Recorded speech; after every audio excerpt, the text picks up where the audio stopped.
Welcome in to another Inside Carolina Postgame. I'm Tommy Ashley. We're sponsored by Johnny T-Shirt and Congruity. Sherrell, 202 people already in the live chat. Not 30 seconds in. Carolina finds a way to lose again, this time at Pittsburgh after being ahead late. 14-2 run by Pitt ends it. I'm going to defer to you for opening thoughts. I mean, there's not really a ton to say. It's kind of the same game that they've played 9, 10, 11, 12 times where they have a chance. They get up 6 or 7 and they have a chance to extend the lead, and they can't do it because of what I would call at times lack of basketball intelligence, where they're making plays that aren't there or trying to make plays that aren't there instead of just playing basketball. And I think too often with UNC, the guys get into, I don't want to call it selfish, but it's just like, it's my turn and I need to shoot. And that has hurt the team a ton this year. And it's not just one person. I mean, it's kind of up and down the roster for the most part. So I think that's a huge issue. Obviously, there was some defensive lapses there in the first half. I thought they were a little better defensively in the second half. But overall, man, it's just like the same stuff keeps happening over and over again. And that is a reflection of coaching, frankly, because it's not being corrected. Like if you tell someone to do something over and over and over and they don't do it, then either they're not listening to you or you're not conveying it very well, or they know there's no consequences for their actions. So whatever it is, that's what's happening. And that's what's causing these kind of systemic issues to come to the front. I thought Jay Williams, as much as folks here don't like him, I thought he did a really good job of noticing something towards the end of the game with the huddle. And that is some of the lack of connectivity we've talked about all year with this team. But yeah, this specific game was about just mind-numbingly unintelligent errors where you have a lead or knowing your personnel, knowing what they can do. And it's just like they forget sometimes. And I understand it's hectic. There's 10,000 people screaming at you. It's on national TV, but it just happens too much where they make the play that's less smart than it should. Yeah, I mean, it's kind of like we've talked about on the football side a lot, and it's with practice, you practice things so much that you cannot get it wrong, that you cannot mess it up, and Carolina repeatedly does the same things over and over and over. And to your point, and I say this a lot, and I agree with you 100%, I've heard you guys talk about it on Coast to Coast, my turn, your turn basketball. And not only is it an offensive thing or it's a good thing, like, okay, you got some points, I'm going to get my points. Well, now it's time for me to screw it up. You're going to screw it up. We saw Carolina. I thought this was a key stretch, Sherrell. I want your thoughts on this. And this is what really cannot happen. You're up 10. You have RJ make just 2, we'll call them not smart plays, like you say, like you called them, to be light on it. And then they go from up 10 to up 2 in that quick of a time frame. And Pittsburgh just takes full advantage. That happened repeatedly. Carolina just couldn't live with success. So how do you fix it if it's not already fixed? And if they're not doing what you ask them to do, what's the recourse? We've seen what the recourse has been. What should the recourse be, Sherrell? Yeah, it's difficult. I don't think there's an answer. I think this is just not a good basketball team. It's really just as simple as that. If we can dissect it 100 ways and say, the offense isn't consistent enough, the defense isn't good enough. They don't have a traditional big man. The guards are too small. They don't have enough shooters. The transfers aren't what they thought they were going to be. You can pick one, basically. Mm-hmm. And it comes down to, this is not a good basketball team. We thought it had a chance to be, just because of the talent returning, some of the experience, the development of someone like Trimble, the 2 freshmen, what we thought the freshmen were going to be, and it just hasn't worked out. And it's not going to. Like, I think we can all kind of accept that. There's no miracle run coming here. That's unfortunate, because I think they are trying hard. I just think it's a flawed team that's not very good. And we all have to accept that most of us were wrong in the offseason, that, this would be a contender not just for the ACC, but a national contender. It's clearly not that. So, Saturday's coming. I'm sure we'll get into that, but they have a week off after Saturday, and it's a kind of a point where you have to reset and determine like what are the goals for the rest of the season. Like, sure, they want to make the NCAA tournament. That's obviously a goal, but it's very much in jeopardy. Probably won't happen. So what else? What else are you hoping to do? Are you trying to grow as a program, like individual players? Like, how do you stay engaged, considering most of the goals that Carolina basketball and this particular team had entering the season are gone? So I think that's the high level. But back to this individual game, man, it just comes down to just not smart basketball. I mean, they were they were up 7, and I think there was a turnover, and then maybe 6 straight possessions where Pitt was fouled and got to the free throw line. So Pitt went almost 7 minutes without a field goal and cut into UNC's lead at one point. And then they were up 65. They were up 1 point with the ball with about 2 minutes left. And, they make a bounce pass downfield 30-some feet to the big who's running full speed. And it's just not a smart play. And that resulted in a wide open 3 in the corner, and they never got the lead back. So I think this particular game was about the turnovers and just the lack of smarts at times. Yeah, let's look at a few stats. We're talking with Sherrell McMillan on the Inside Carolina Postgame, sponsored by Johnny T-Shirt and Congruity. It's Matt at congruityhr.com for your small to mid-sized business assessment. Sherrell, almost 800 people in the chat. A lot of people stay up late to hear you opine on these games. Let's look at a few things. At one point, Carolina was shooting 51%. They were out-rebounding Pitt by almost double digits, and they were losing, or it was tied. Let's look individually. Seth Trimble, 10 points, 12 rebounds. You say that's a solid outing. 3 for 14 from the field, 0 for 5 from 3. RJ Davis, 6 for 12, 3 for 6 from 3, 16 points. RJ's game, 5 assists, solid. We're going to disagree here, I think, a little bit. I thought Elliot Cadeau was more engaged. He still makes the dumb plays, and Dewey Burke caught hell for calling out Elliot on the bad plays and the mind-numbing plays. But I thought Cadeau, at least talking and engagement when he's trying to score, can be the guy for Carolina. I'm confused as to why they go away from that. Is it the my turn, your turn thing? Is it RJ wanting to make sure he gets his shots in? What do you see from that duo there? Obviously, the defensive end is never going to be a solid thing with those two, but if they score, they can keep pace. I don't think. And let me do this before you start. Tar Heel 95 says, I see never mentions Hubert Davis. Sherrell McMillan said in the first minute of this show that it's a coaching issue. Hubert Davis is the head coach. Coaching issue. That's Hubert Davis. So Tar Heel 95, quit spamming the chat with that mess. Go ahead, Sherrell. Sorry. Elliot and RJ. Yeah, Elliot, he's a very gifted passer. I think we've all seen that. The issue is there are just times when he makes passes that aren't there, or he tries to make passes that aren't there. He was very engaged. I think he had 9 points in the first 10 minutes. He's played well the last week or so. And then that's big for UNC. But I don't know so much that they go away from it. It's just that this team is fundamentally incapable of being consistent with anything. And that's the biggest sign to me that there has to be a change in how they're coached, or a change in how they practice, or there's got to be something that's not quite right, because the message from the head coach down to the players about what they want to do should be ironclad, should be crystal clear. And maybe it is. If that's the case, then it's just that they're inconsistent and they're not fully either buying or understanding what the head coach wants them to do, which, again, is another issue. So to me, it's not so much that they go away from Cadeau or that Cadeau gets lost or anything like that. It's just he's an inconsistent player, and he has been this season.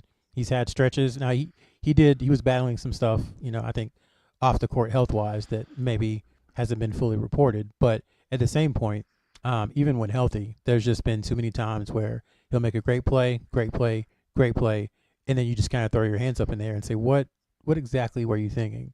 Hubert Davis called him to the side after he got his, I think it was his third foul or his fourth foul, which was he was driving to the lane and just lost the ball and then dove into, I think it was done for Pittsburgh. So he honestly he kind of takes himself out of it sometimes, just through the turnovers, the trying to find stuff that's not there, and the foul calls. But it's just, again, it just goes back to consistency for me. This team can be really good for 5 minutes, for 8 minutes, for maybe 9 minutes, but that's really where they top out, and they just can't do it and sustain it for an entire game. That's why the lead kept kind of yo-yoing from 10 down to 2, back to 7, back to 4, back to 5, and Pitt didn't get their largest lead until the under 2 minutes. This is the first time they had been up by 2 possessions the entire game. So, not a lot to say, really, just in general. It's just inconsistency with everything. And then the turnovers. You talk about pick sixes and live ball turnovers. It felt like every one of Carolina's was a pick six. I mean, the 2 Davis ones led to threes. The Cadeau one led, or was it Cadeau pass? The Cadeau pass towards the end that gave Austin the 3. Yeah, it was a turnover. Mm-hmm. It was a Cadeau pass that led to a 3. So when you give away possessions and points like that in a game that's that tight, it's kind of inevitable that you're going to lose. Yeah, and Carolina's played the tight games. They kept highlighting that. It's been repeated tight games from North Carolina. They cannot find a way to get it done. Sherrell, let's look ahead a little bit. If anybody has any questions for Sherrell, we've got Sherrell After Dark here, so ask away. Shout out to a few new names I've never seen in the chat before, which is pretty awesome. 862 people currently in here. Let's look ahead, Sherrell. We thought that this was a game Carolina could get, and obviously they did not get it. And now you've got Duke on Saturday. I thought Pitt's length, even though Pitt didn't have the bruising bigs that they usually have, I thought their length, especially in the guard positions, really gave Carolina problems. Duke's a whole nother animal on Saturday in Cameron. It would not surprise me to see a similar type game than what we just saw, Sherrell. Tell me why or why not that may happen in Cameron on Saturday. Oh, it would surprise me. So, like, anybody who's hopeful, just stop listening now, because I've got no hope to give you, honestly. This is one of the worst matchups for Carolina against Duke that I can remember. I mean, Duke has a monster team size-wise, and this is one of the smallest Carolina teams, ever. Duke has an All-American, probably the Naismith Player of the Year, super athletic, guy at the 4, but they also have a 7-foot shot blocker, at the 5, so he doesn't have to guard the post.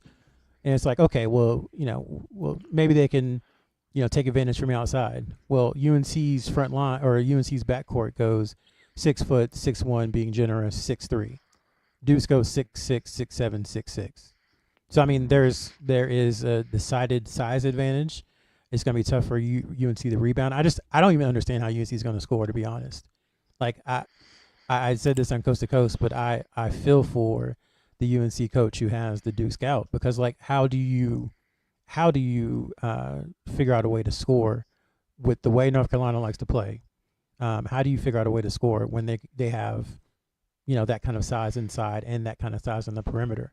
Going back to the Duke games last year, Tyrese Proctor was a huge nightmare. I won't say nightmare, but a huge bugaboo for RJ Davis. I mean, he really limited him. RJ didn't have the best games. He was able to get started, I think, in the second half of I think it was the first game. But it's going to be difficult. I have no idea what kind of game plan you can concoct. It's almost like UNC has to play like a mid-major in the NCAA tournament and just jack threes and hope that 14 or 15 of them go in. Because other than that, I mean, you tell me, you watched Carolina for 35, 40 years. What can they do against this Duke team to score? What they've currently been doing, they're going to get beat by 30. To your point, I think one thing I don't see Carolina doing a lot is running off screens for open looks. And I've said that on one of the shows last week, is that they don't run RJ off a ton of – like J.J. Redick used to run off multiple screens. Carolina doesn't play that way. So how do you get him open? I don't know. I think this will be a test of Hubert Davis and his coaching staff to show how well they can coach when they're clearly outmanned. We've seen that they don't coach it very well when they've got talent to win. How are they going to coach it when they're clearly outmanned?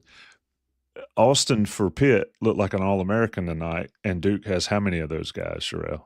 They've got I lost count.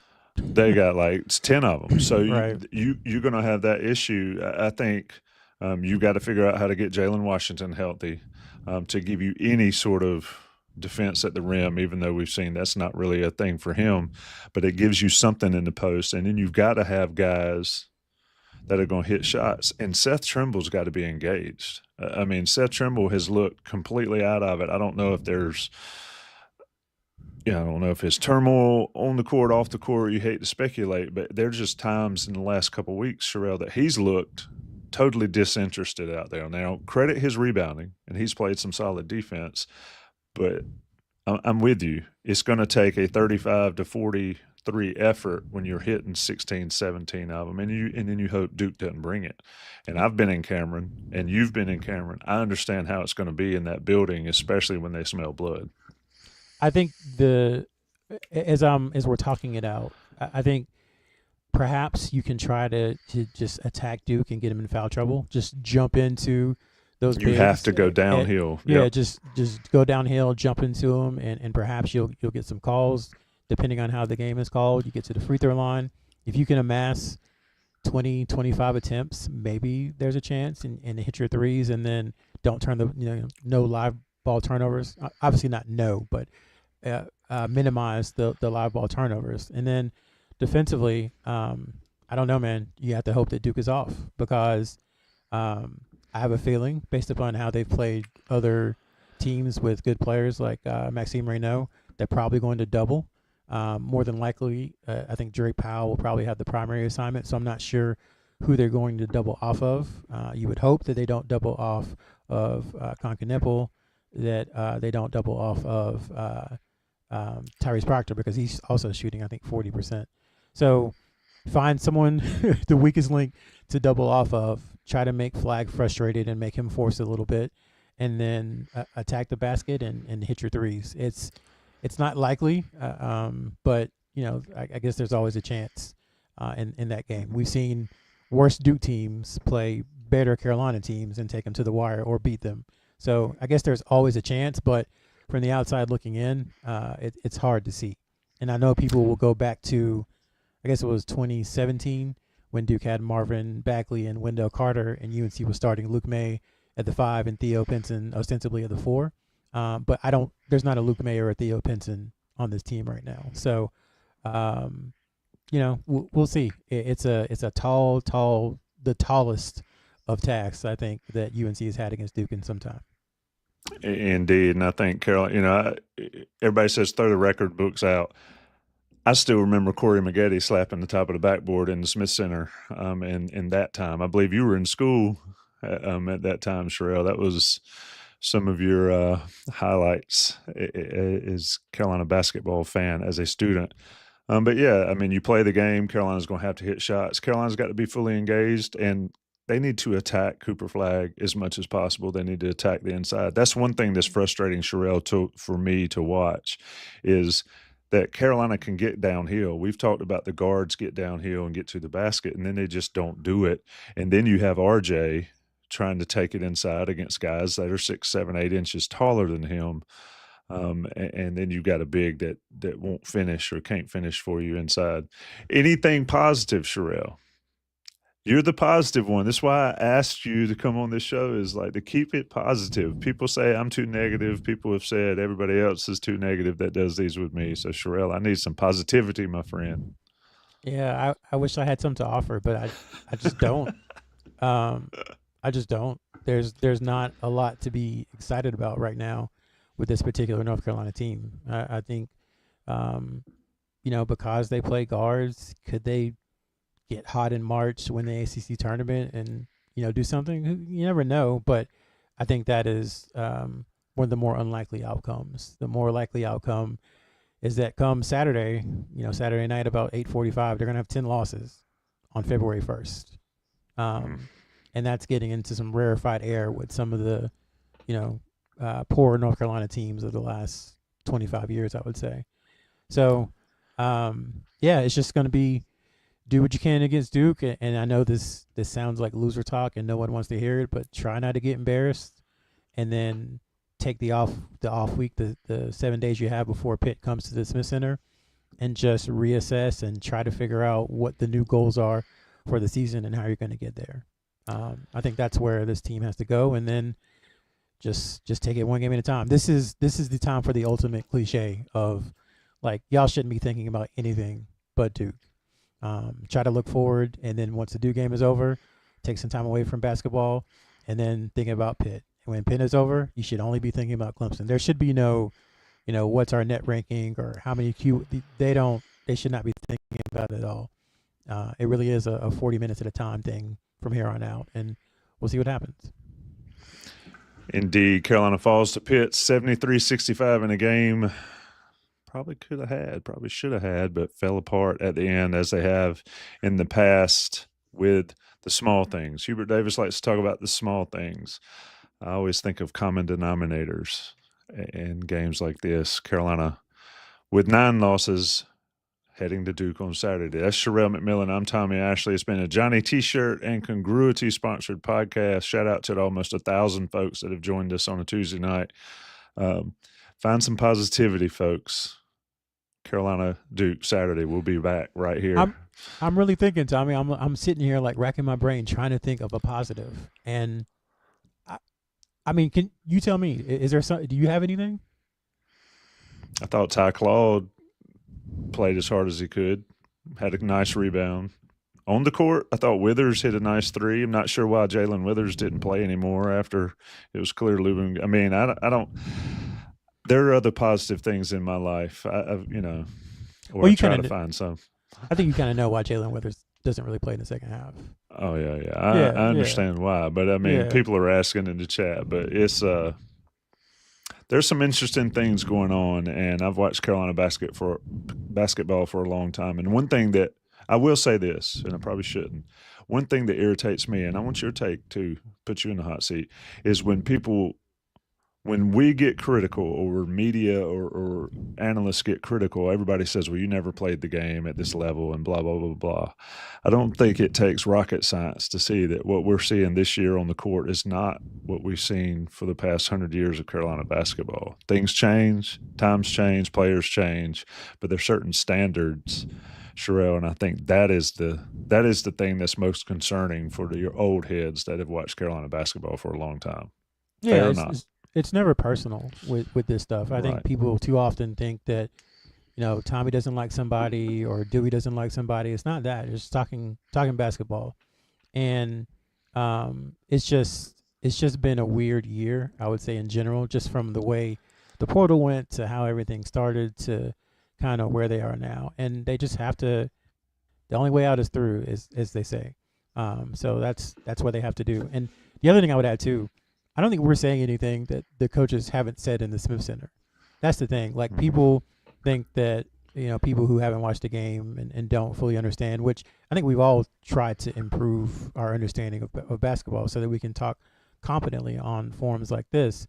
But I think they know that they're not very consistent. They know that they make mental errors left and right.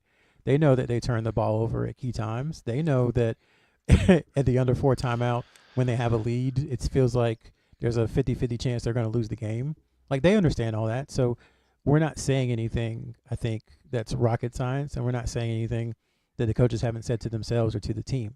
I think the difference is that we are able to detach ourselves from it and kind of give a more objective analysis of what's going on. And to me, it does show a team that is, again, either not understanding what the head coach wants from them, or rejecting what the head coach wants from them,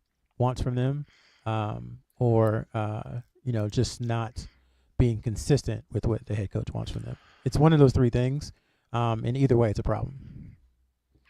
Either way, it's a problem. Either way, it results in a loss. Carolina loses to Pitt. That's Sherrell. I'm getting out this time. Sherrell, I'm Tommy Ashley. Shout out Johnny T-shirt and Congruity. Shout out to everybody that joins us. Stay tuned to Inside Carolina for a lot more coverage of this game and more. See you on Saturday. Thanks, Sherrell.